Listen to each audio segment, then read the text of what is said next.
It was a quiet evening in the city. The hospital lights shone bright against the dark sky. Nurses walked fast through the halls. Doctors moved from one patient to another, and machines beeped softly in the background. Everything was normal until something strange happened. The main glass doors of the hospital opened suddenly. Everyone turned to see what it was. A large German shepherd ran inside, its fur dusty and its eyes full of worry. In its mouth, it carried a small girl, no more than 10 years old.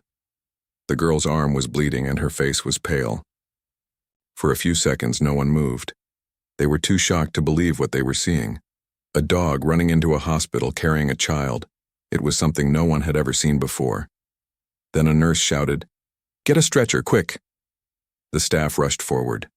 The dog gently laid the girl down on the floor and stepped back but did not leave her side. Its eyes followed every hand that moved near the girl. The dog's breathing was heavy, and its body shook slightly, as if it had run a long distance. Dr. Nina, a young doctor with kind eyes, came running to the scene. She knelt beside the girl and checked her pulse. "She's alive," Nina said with relief. "We need to take her to the emergency room right now." The stretcher arrived, and the nurses lifted the girl carefully. But the dog growled softly when one nurse tried to take her away. It stood close to the stretcher, ready to protect the girl from anyone who came near. "It's okay," Nina said gently, looking at the dog. "We're going to help her. You can come with us." The German shepherd seemed to understand her tone. It stopped growling but kept walking beside the stretcher as they moved down the hallway. Everyone in the hospital turned to watch. People whispered and pointed, amazed by the sight. Inside the emergency room, Nina and her team worked fast. They cleaned the wounds, stopped the bleeding, and gave the girl oxygen. The dog sat near the door, watching every movement with sharp, worried eyes. Every time the girl made a small sound, the dog's ears rose and its tail moved slowly. After some time, the machine stopped beeping. The girl's breathing became steady. She was safe for now. Nina took a deep breath and smiled. "She's going to be okay," she said softly. "You did well, friend." The dog looked at her as if it understood. Its tail wagged once. Later that night, when things calmed down, the hospital staff gathered in the waiting area. Everyone was talking about the dog. "I've never seen anything like this," said Tom, one of the nurses. "He carried her all the way here? Alone?" Another nurse nodded. The guard at the front gate said he saw the dog scratching the door until someone opened it. The girl was in its mouth the whole time. Nina listened quietly. Her mind was full of questions. Who was the girl? Where did the dog come from? How did it know where to go for help? She decided to stay near the patient through the night. She entered the room again and found the German shepherd lying beside the bed.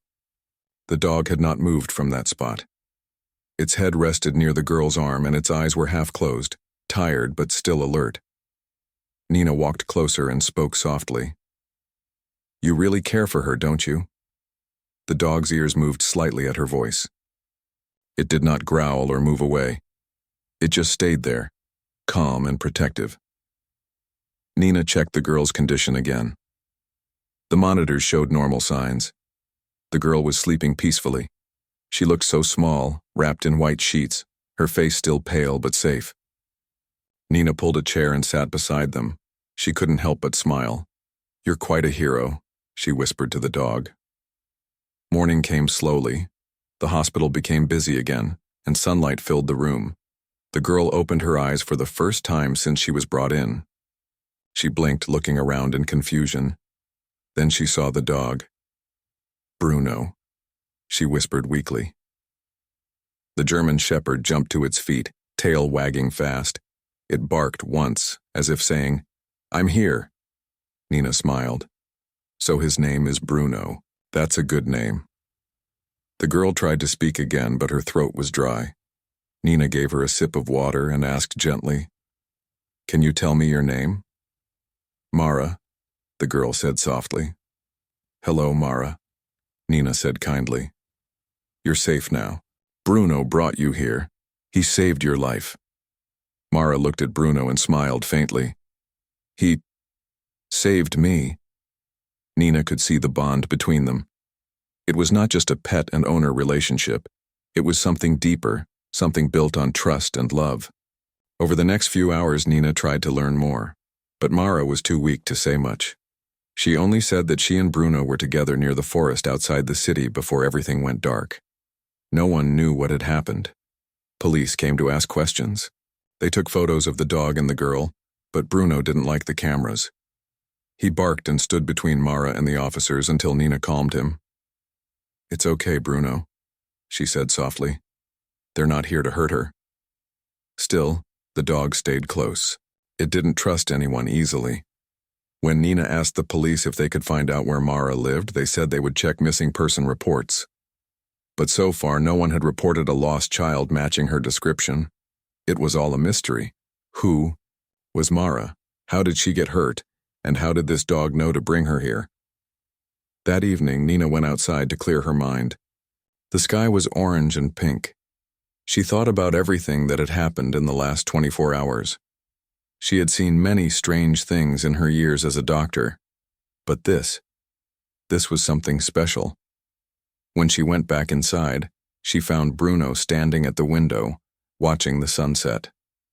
He looked calm but alert, as if waiting for something. Nina stood beside him. "You must have come a long way," she said quietly. "But you knew where to go. You knew this was the place to save her." Bruno didn't move, but his ears twitched. Nina could almost feel that he understood every word. "You're not just a normal dog, are you?" she said with a soft smile. The German shepherd turned his head and looked at her with deep brown eyes.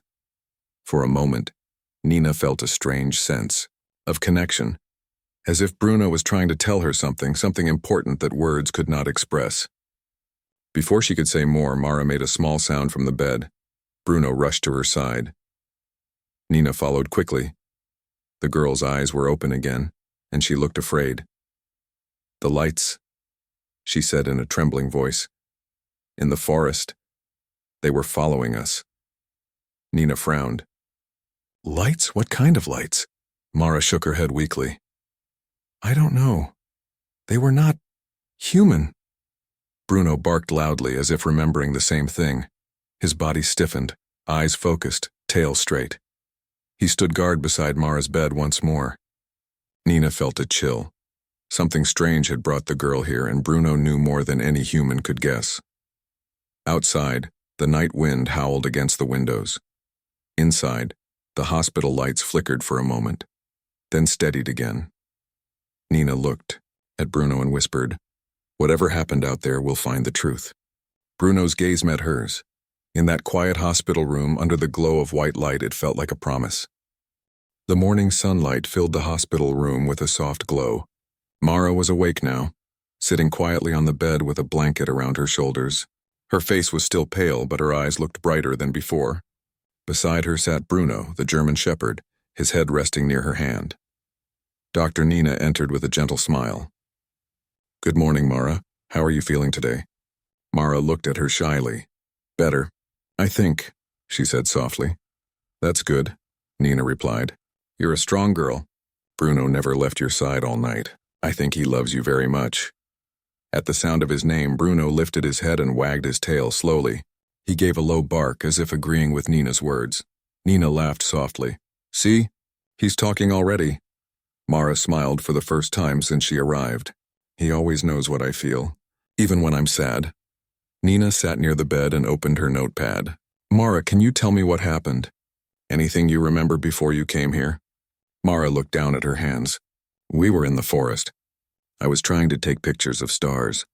Bruno was with me. Then I saw lights in the sky, big, bright, and moving very fast. I thought it was an airplane, but it was too low." "What kind of lights?" Nina asked carefully. "Blue and silver," Mara said. "They were spinning around and then they came closer. There was a loud sound, and then everything went white. The next thing I remember, Bruno was pulling me." Nina wrote notes quickly.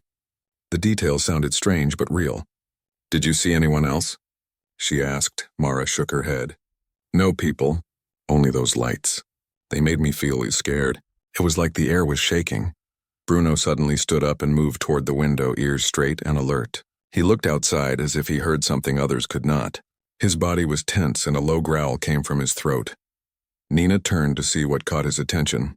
But there was nothing unusual outside, just cars and trees moving in the wind. "It's okay, Bruno," she said softly. "You're safe here." The dog relaxed slowly but kept looking at the window for a long time. Later that day, Nina walked to the hospital security office. She wanted to check the CCTV footage again. The camera near the entrance had recorded Bruno's arrival. She watched carefully. On the screen, she saw Bruno running across the parking lot carrying Mara in his mouth. He looked tired and injured, but his eyes were focused, determined. Then something strange appeared. Behind him, far in the distance, there were faint flashes of blue light among the trees. It lasted only a second before disappearing. Nina paused the video and zoomed in. The lights were not normal.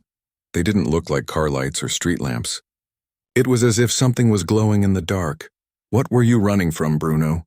Nina whispered to herself. In the patient room, Mara was drawing on a paper with a pencil the nurses had given her. Bruno sat beside her, watching quietly. When Nina returned, she looked at Mara's drawing. It showed trees, a hill, and above them, 3 glowing circles in the sky. "These are the lights you saw?" Nina asked. Mara nodded.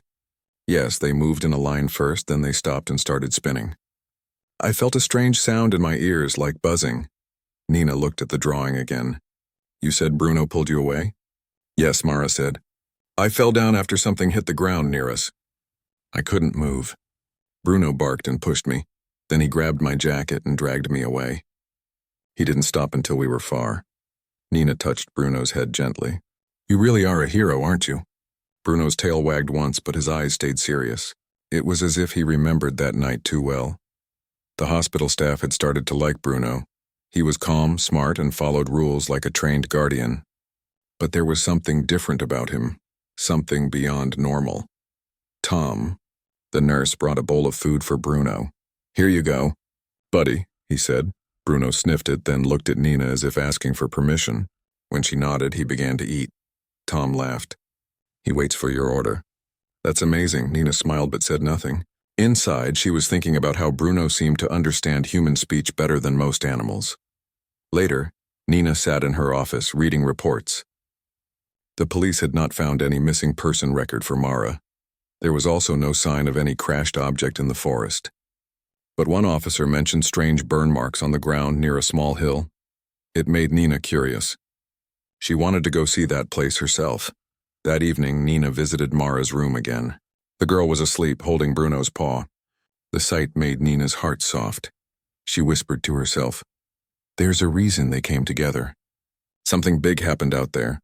Bruno opened one eye and looked at her quietly, as if he heard her thought. Nina smiled. "You want me to find the truth too, don't you?" The dog didn't move but blinked slowly. Next morning, Nina spoke to Officer Reed, who was handling the case. "I want to see the forest area," she said. Reed nodded. "You can come. But it's strange out there. The ground looks burned in circles and the air feels odd." "I still want to see," Nina replied. That afternoon, she drove with Reed to the forest edge. Bruno sat in the back seat, calm but alert. Mara stayed at the hospital with a nurse. When they reached the forest, Nina felt the air change. It was cooler, and the wind carried a faint humming sound. Bruno jumped out of the car and sniffed the ground. Then he began walking ahead slowly, nose close to the dirt. "Looks like he knows the way," Reed said. After walking for 10 minutes, they reached a clearing. The grass was burned in a large circle. The soil was black and dry. In the center, small stones glowed faintly, almost like tiny pieces of metal. Nina knelt down and touched one with her glove. It was warm. "These don't look natural," she said. "Did you take samples?" "Yes," Reed replied. "They're still being tested, but they don't match anything common." Bruno suddenly barked and ran toward a nearby bush. He stood there, ears straight, tail stiff. Nina followed him and saw deep footprints in the mud, large and uneven, as if made by something heavy with long legs. She felt a shiver. "That's not a human footprint," she whispered. Reed nodded slowly. "No, and there's no sign of any animal like this around here." Bruno barked again, louder this time, as if warning them. The wind picked up and the air seemed to hum once more. Nina looked up, half expecting to see those strange lights Mara had described, but the sky was clear. After a few moments, the sound faded, and the forest grew silent again.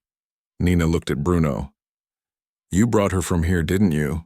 You saved her from whatever this was." The German shepherd stared into the trees, his eyes sharp and knowing. Back at the hospital that night, Nina sat beside Mara again. "We went to the forest," she told her. "There was something there, just like you said. Burn marks, strange sounds, and metal pieces." Mara's eyes widened. "So it's real?" "Yes," Nina said softly. "And Bruno helped you escape from it. He might have known the danger even before you did." Bruno lay near Mara's bed, his head resting on his paws. His breathing was calm, but his eyes were watchful.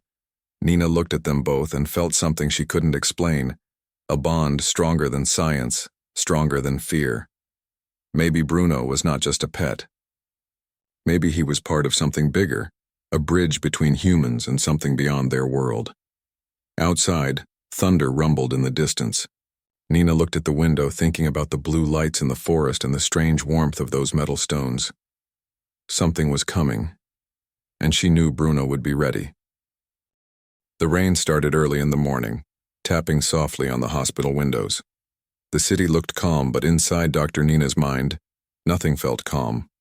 The strange lights, the burned forest ground, and those glowing stones kept replaying in her head. She sat at her desk reading the lab report that had just arrived. The samples from the forest contained unknown metallic elements.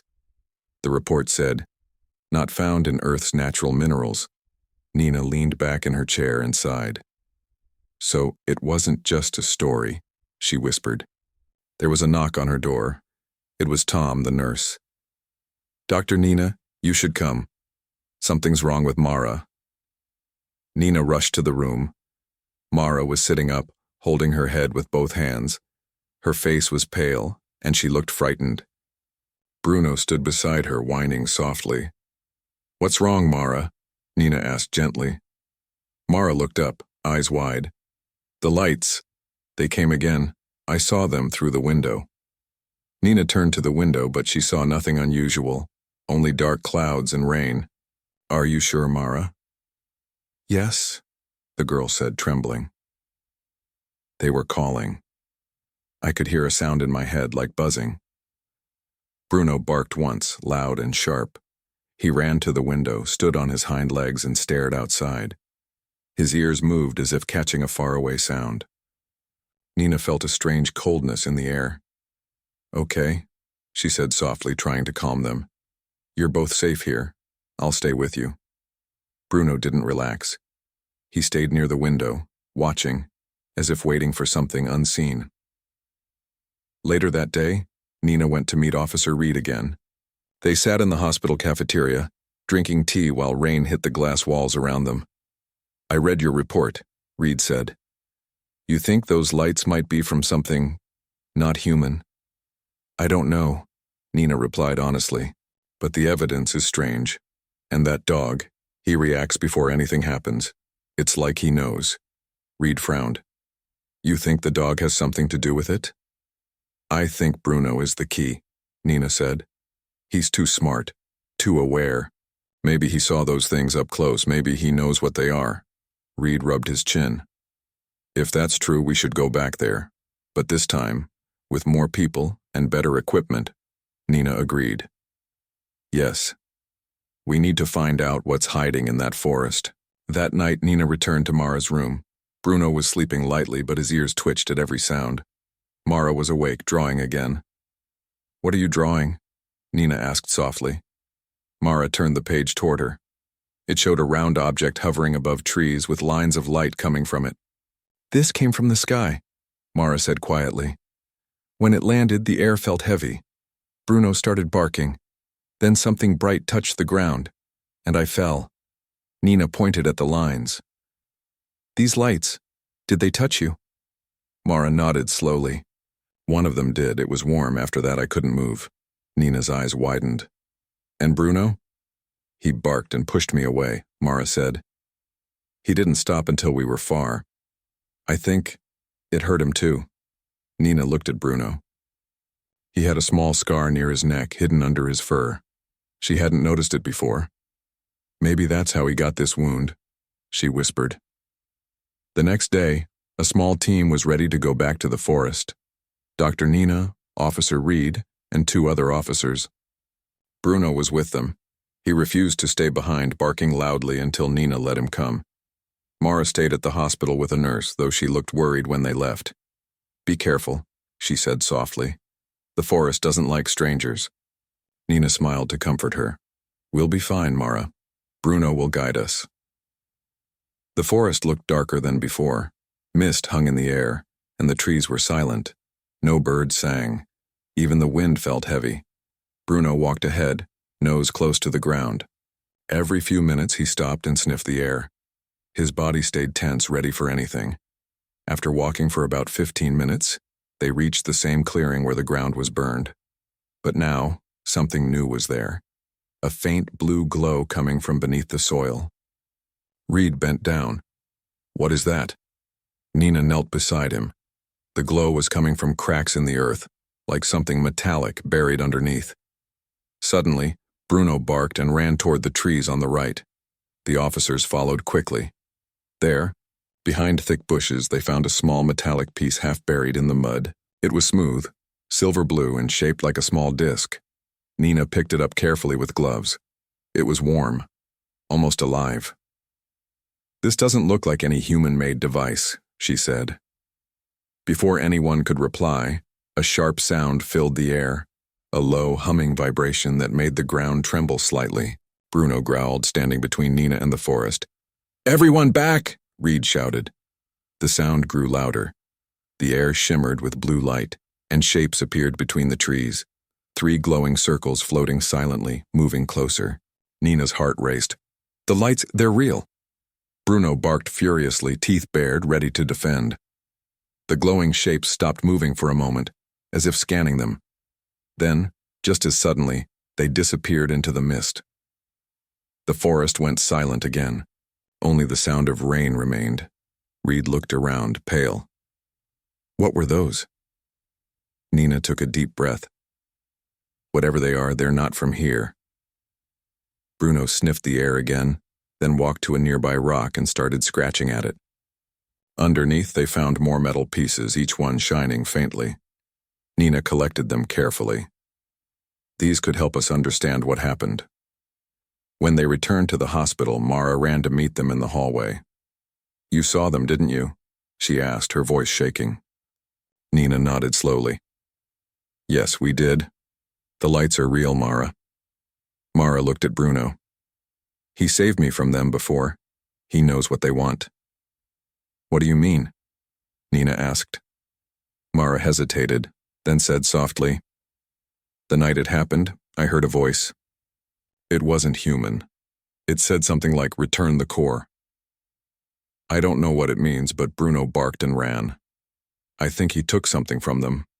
Nina looked at the metal pieces she had brought back. "The core. Maybe this is what they're looking for." Bruno barked once, then looked toward the window, his tail stiff. Outside, the clouds were moving fast, and faint flashes of blue light appeared again in the distance. Nina felt her heartbeat quicken. "They're coming back," she whispered. That night, the hospital lights flickered. The machines beeped oddly for a few seconds, then returned to normal. The nurses thought it was just power trouble from the rain, but Nina knew it was something else. She stood by the window, watching the sky.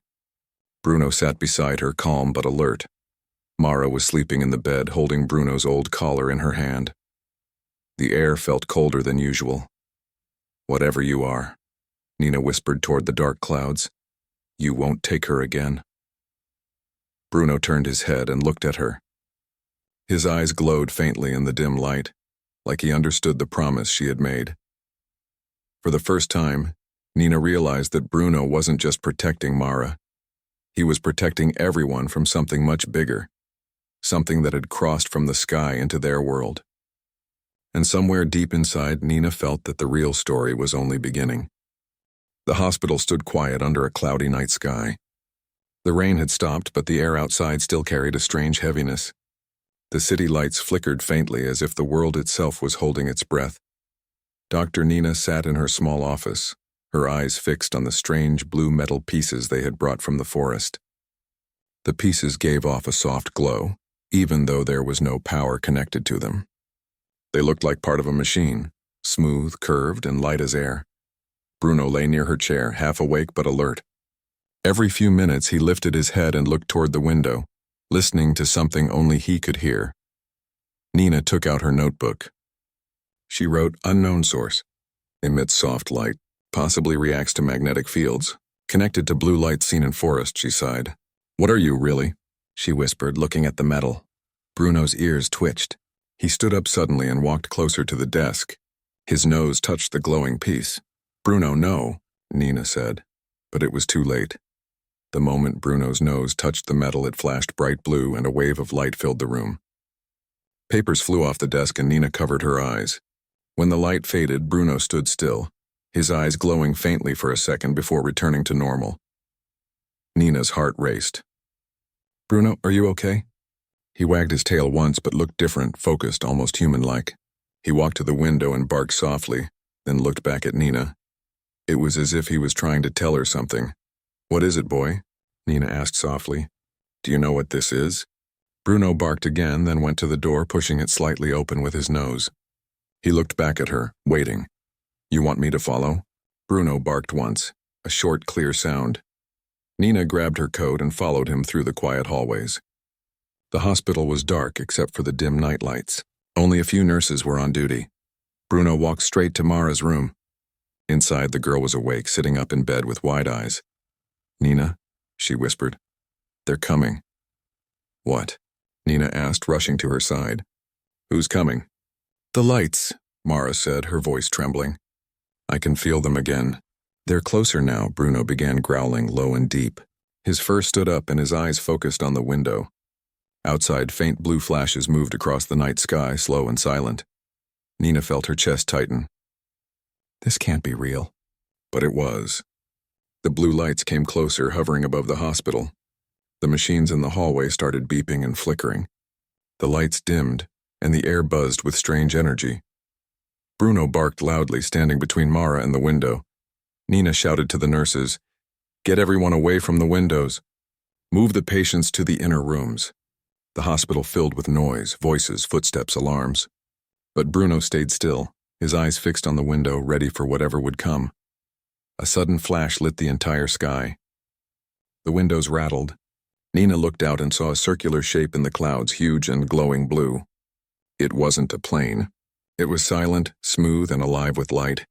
"It's them," Mara whispered, clutching Bruno's collar. "They found the core." The metal pieces on Nina's desk began to glow from afar, even through the walls. The light grew brighter and brighter until it shone through the cracks of the office door. "They're reacting to the ship," Nina said, her voice shaking. Then a strange beam of blue light touched the hospital roof. The ground trembled slightly.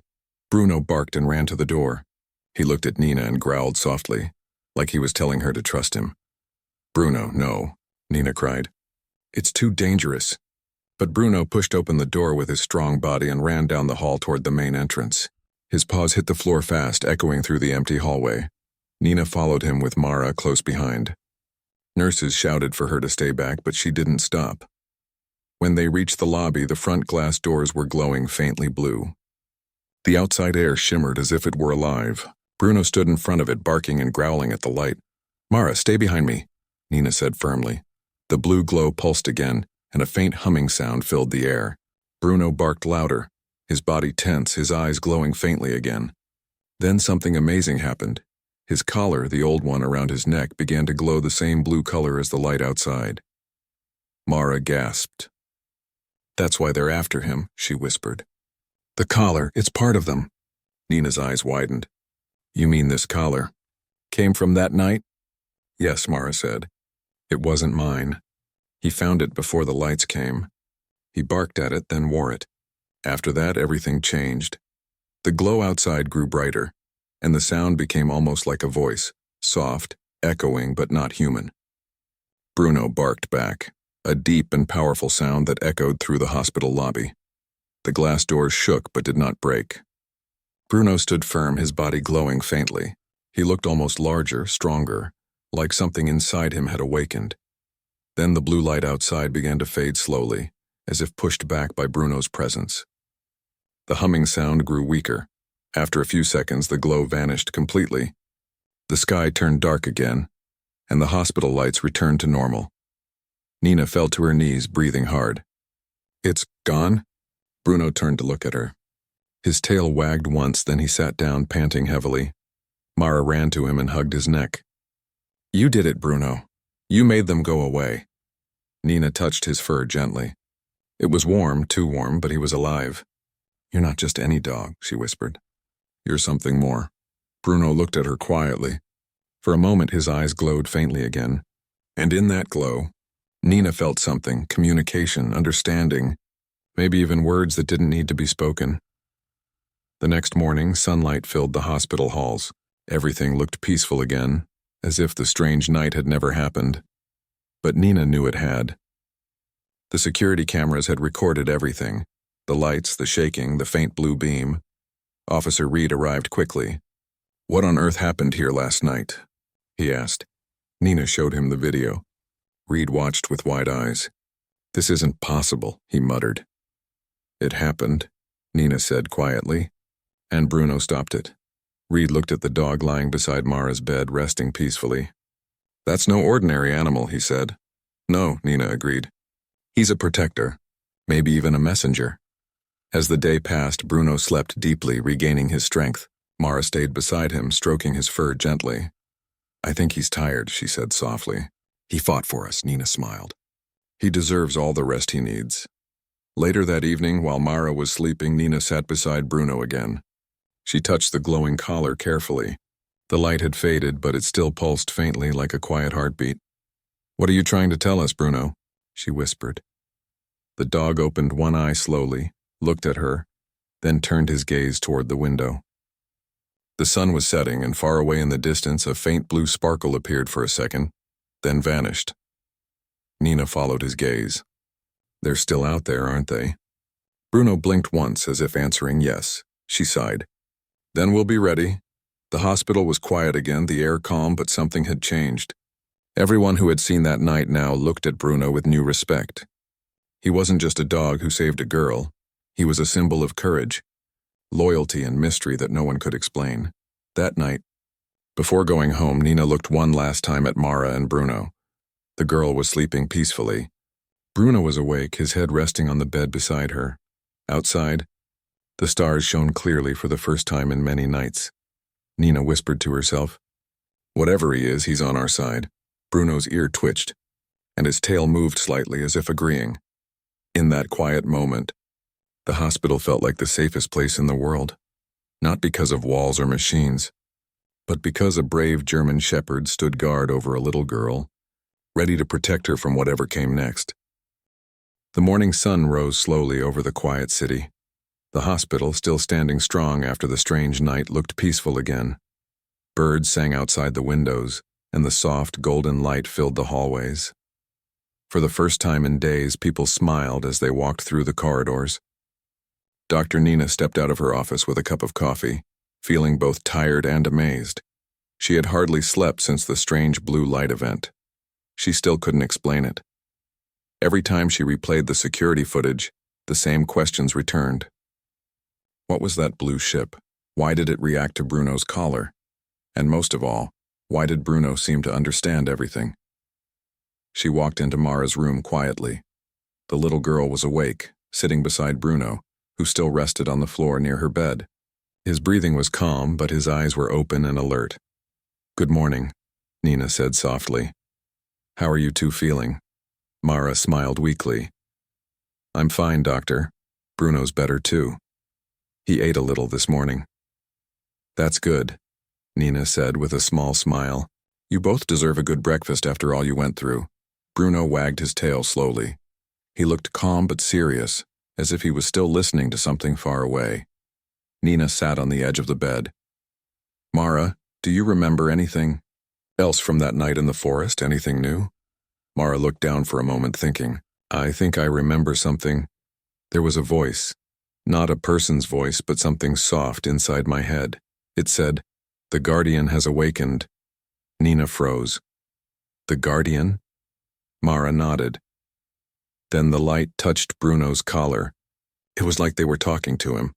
Bruno raised his head when she said that, his ears twitching. "The Guardian," Nina repeated softly. She looked at Bruno. "Is that what you are?" For a brief moment, Bruno's collar flickered with faint blue light. It was weak, but it pulsed in rhythm with his heartbeat. Nina stood slowly. "There's something more here," she whispered.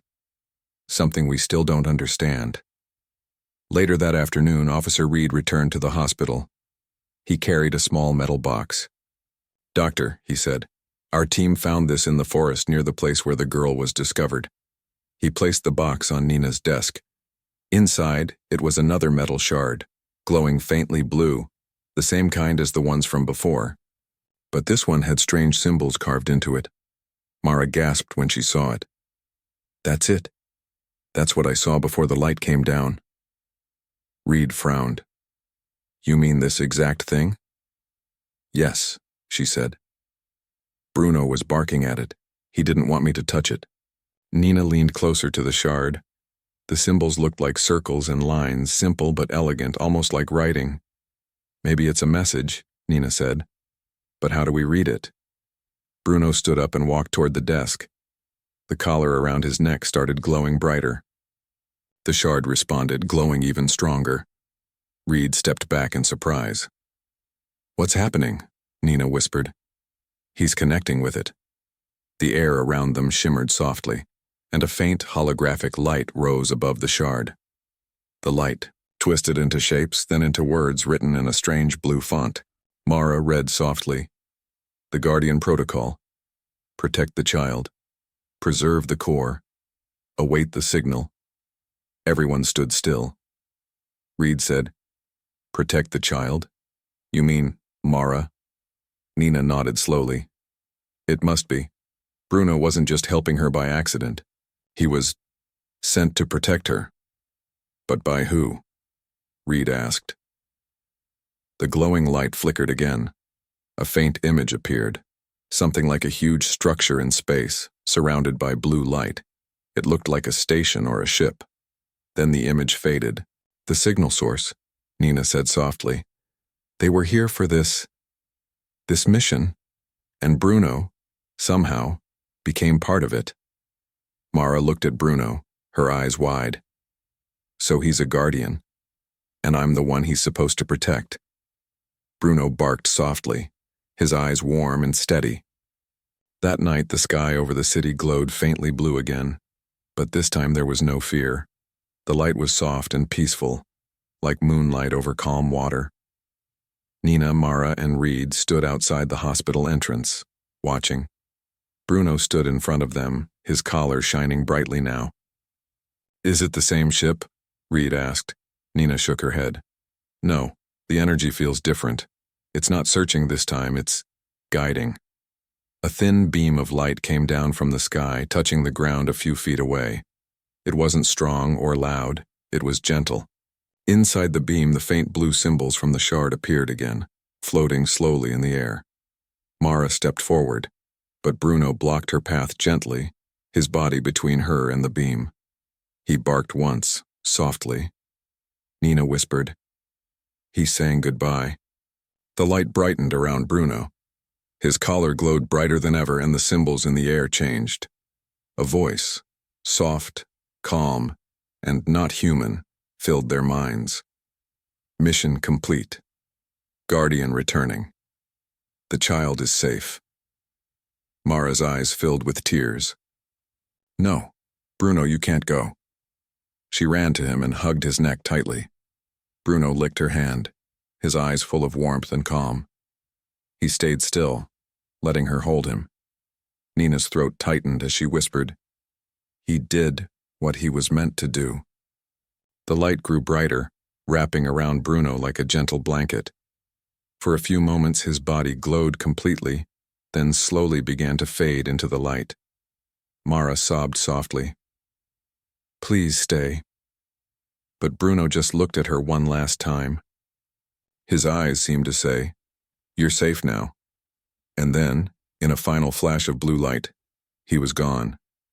The beam disappeared, and the sky turned dark once again. The next morning, the world felt quieter. The hospital returned to normal life, but everyone who had been there knew something extraordinary had happened. Mara sat near the hospital garden, watching the trees sway in the wind. Around her neck she now wore Bruno's old collar. It no longer glowed, but it still felt warm. Nina joined her, sitting on the bench. "You miss him, don't you?" Mara nodded silently. "He saved me. He saved all of us." Nina smiled softly. "Yes, he did. And I think he's still watching, somewhere out there." Mara looked up at the sky. The morning sun shone bright, but for a brief second she saw something. A faint blue sparkle high above, like a star blinking in daylight. She smiled through her tears. "Goodbye, Bruno." Weeks passed. The story of the German shepherd who walked into the hospital spread across the city. Newspapers called him a mystery hero. Scientists tried to study the strange blue shard, but it never glowed again. Still, every night Nina would look out her window at the stars and think about the guardian. Reed often visited, still amazed by what he had witnessed. "If someone told me a dog could save a hospital from an alien force, I'd have laughed," he said once. "But now, I believe anything is possible." Nina smiled. Maybe that's what Bruno wanted, to remind us that not everything needs to be explained to be real. One evening, as the sun set behind the hills, Mara played in the garden. The wind blew softly through the trees and she laughed, chasing the falling leaves. Suddenly a faint bark echoed from somewhere far away, soft, distant, but familiar. She stopped and looked around. "Bruno?" she whispered. There was no one there, just the wind, but she smiled anyway. She could feel him, somewhere out there, watching, protecting, as always. That night Nina wrote the final note in her report. A German shepherd named Bruno saved a child in a hospital. He was more than a dog. He was a guardian, a bridge between two worlds. His loyalty went beyond life itself. Some heroes wear uniforms, some have wings, and some simply have 4 paws and a brave heart. She closed the notebook and looked out the window. Far above, among the stars, a faint blue light blinked once, then disappeared. Nina smiled. "Rest well, Guardian."